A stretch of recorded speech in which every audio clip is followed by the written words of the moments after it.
আমরা শুনেছি হয়তো এর মধ্যে সবাই প্রায়, তারপরও আমি এটা মন্তব্যে দিয়ে দেব, আপনারা যারা শোনেননি তারা শুনবেন, যারা শুনেছেন তারা আবারও শুনতে পারেন। অসাধারণ বিনোদন তো বটেই, কিন্তু এই বিনোদন মনে হলেও এই কাজটা কেন করা হলো? তার আগে অবশ্য কেউ প্রশ্ন করতেই পারেন কাজটা কে করেছে।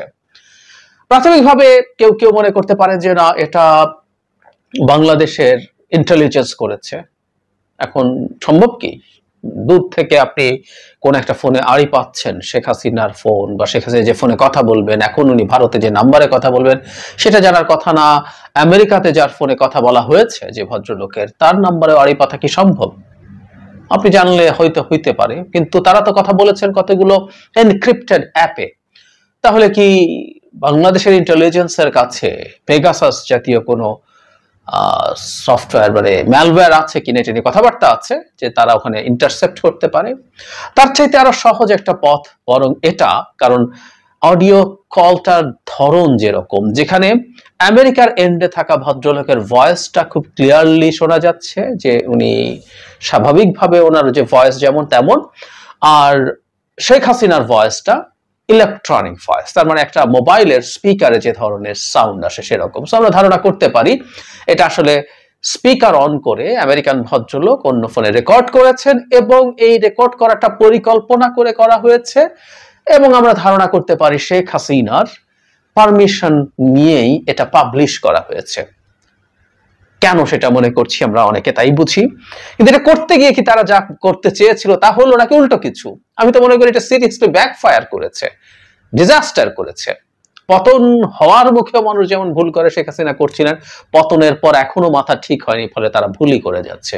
আই রিপিট, এটা দিয়ে যে পারপাস তারা সার্ভ করতে চেয়েছিলেন সেটা আরো বেশি ধাক্কা খেলো, উল্টো হয়ে গেল, আরো খারাপ হলো। আমরা দেখেছি অনেক কি কি ধরনের কথাবার্তা আছে, যেমন আমেরিকা থাকা ভদ্রলোক মিডিয়ার উপরে খুব বিষোদগার করছিলেন, যেসব মিডিয়া আপনি দিয়ে গিয়েছিলেন সেগুলো আমাদের কথা বলে না, অনেক বছর বলেছে তো, এবং এরপর আর বলছে না। বলার কি কথা? কথা তো না।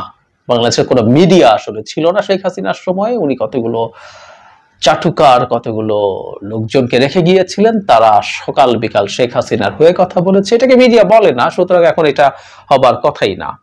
তার সবচেয়ে উল্লেখযোগ্য যে জায়গাটা, সেটা নিয়ে একটু পরে আসছি, তিনি দেশে ফেরা নিয়েও কথা বলেছেন। তবে একটা খুব পরিহাসের ব্যাপার হচ্ছে, ভেরি ইন্টারেস্টিং, মানে শেখ হাসিনা এখন বিদেশে ধর্ণা দেওয়ার মতো কথা বলছেন। আমেরিকার নির্বাচন নিয়ে আলাপ এসেছিল, এখানে আমেরিকা থাকা ভদ্রলোক বলছেন তিনি মনে করেন এবার রিপাবলিকানরা আসবে, ট্রাম্প আসবে, ট্রাম্প আসলেই তাদের জন্য বিরাট সুবিধা হবে।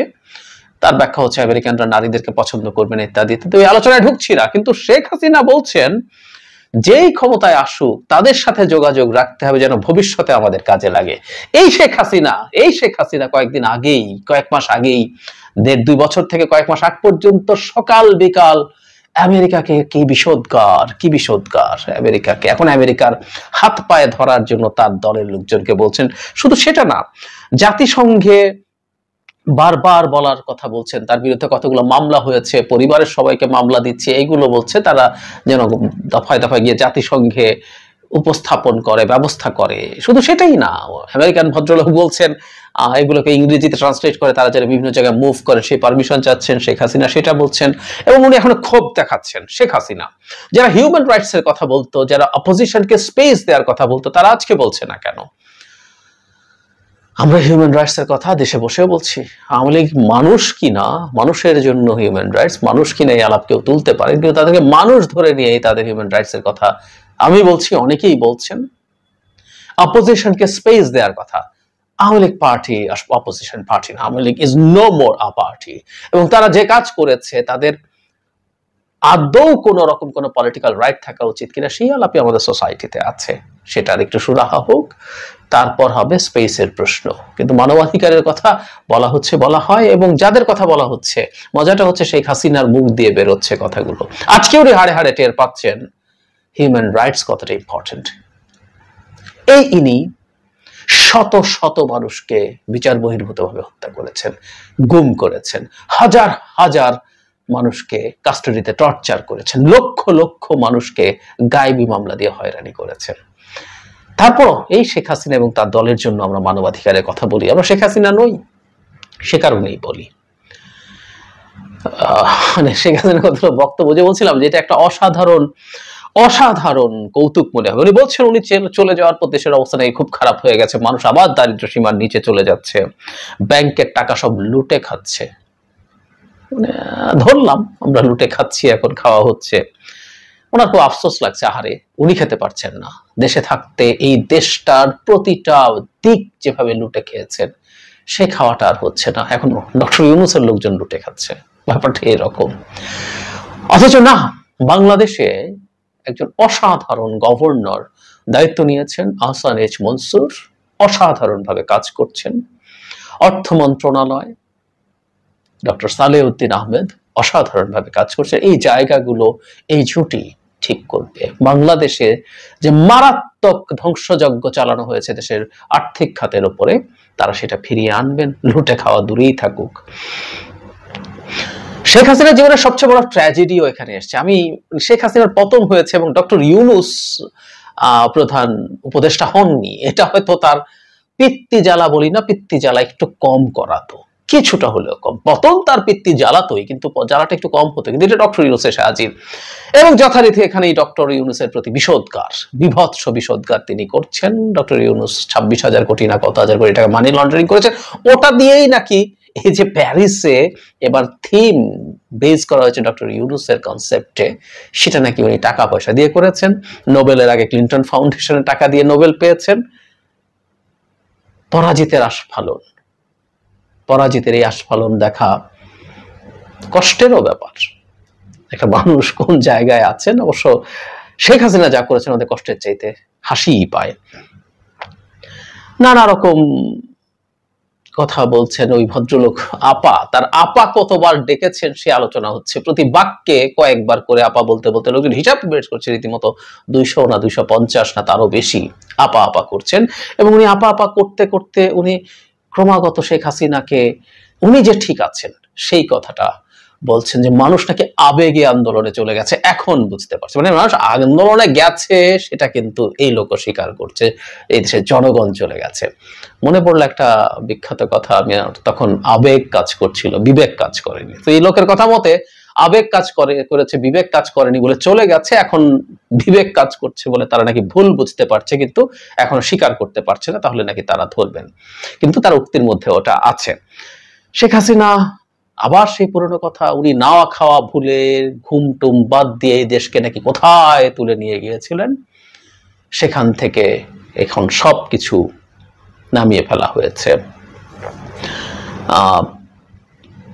যে ভদ্রলোকের সাথে কথা বলছিলেন তিনি মিলিটারিকে নিয়ে ক্ষোভ প্রকাশ করলেন, যে অন্যরা যা করেছে মিলিটারির জন্য আপনি এত কিছু করলেন, সেটা শুনছে না, সেটা তার কাছে সবচেয়ে খারাপ লাগছে। খুবই আলোচিত সেই কথাটাও এসছে এখানে, সেটা আমরা সবাই জানি যে আপা আপনার বিকল্প নাই, আপা আপনার বিকল্প নাই। মানে শেখ হাসিনা ক্ষমতায় থাকার সময় খুব শুনতাম না বিকল্প দেখান। আমরা এসব নিয়ে প্রচুর ট্রোল করেছি, ফান করেছি। বাংলাদেশ রসাতলে গেছে না, একেবারেই না। কিছু অনিয়ম, কিছু সমস্যা আছে, তাও ওই পুরনো রোগটার বহিঃপ্রকাশ হিসাবে, প্রভাব হিসাবে আছে, এবং আমরা কাটিয়ে উঠবো। শেখ হাসিনা চলে যাওয়ার পর যখন দেশের সরকারও ছিল না, তখনও দেশ অনেক ভালো ছিল। কোন সরকার না থাকা অবস্থাতেও, পুলিশ না থাকা অবস্থাতেও এই দেশে মানুষ নিজেদের মতো করে শান্তি শৃঙ্খলা বিরোধী কাজ করেনি, চুরি ডাকাতি করেনি। কিছু হামলার ঘটনা ঘটেছে আওয়ামী লীগের উপর, অথচ সবকিছু অরক্ষিত থাকার পরও দোকান ছিল, জুয়েলারি ছিল, দেশে বহু জায়গায় এমন মার্কেট আছে অনেক জুয়েলারি ভেঙে চুরে সব নিয়ে গেলে কে কি করতো? করেনি। এই দেশের মানুষ ওই বিকল্প আপা চলে যাওয়ার পর প্রমাণ করে দিয়েছে কি হয়। যেটা সবচেয়ে গুরুত্বপূর্ণ এই ভিডিওর আসলে, সেটা হচ্ছে তার ফিরে আসার কথা। তিনি বলছেন এরকম, আমি কিন্তু দেশের খুব কাছাকাছি আছি, অত দূরে নাই যাতে আমি চট করে ঢুকে যেতে পারে। চট করে বলাতে না, টুস করে কথা মনে পড়লো, নাকি টুস করে খালেদা জিয়াকে পদ্মা ব্রিজ থেকে পদ্মা নদীতে ফেলে দেবেন, ডক্টর ইউনূসকে দুবার চুবিয়ে আনবেন, তো টুসের সাথে মতো চট করে ঢুকে পড়বেন। মানে শেখ হাসিনা দেশে ঢুকে পড়বেন, মানে কি বিরাট বীর তিনি। লেজ গুটিয়ে পালিয়েছেন তিনি, তাই না? লেজ গুটিয়ে পালিয়েছেন, পালিয়ে আওয়ামী লীগের কবরে, মানে কবর পুরোপুরি দিয়ে তার উপরে পাকা টাকা করে দিয়ে চলে গেছেন, যাতে আর কবর কোনোদিন খোলা না যায়। তিনি বলছেন তিনি দেশে ঢুকে পড়বেন। উনি খুব ভালো মতো জানেন দেশে ঢুকে পড়লে কি হবে, দেশে ঢুকে পড়ার কোনো কারণ নেই। কিন্তু এই কথাটা বলার কারণটা কি? এই কথা বলার তার জায়গা থেকে উদ্দেশ্য হচ্ছে to deliver this message to Awami people, যে আমি যে কোনো সময় চট করে দেশে চলে আসতে পারি।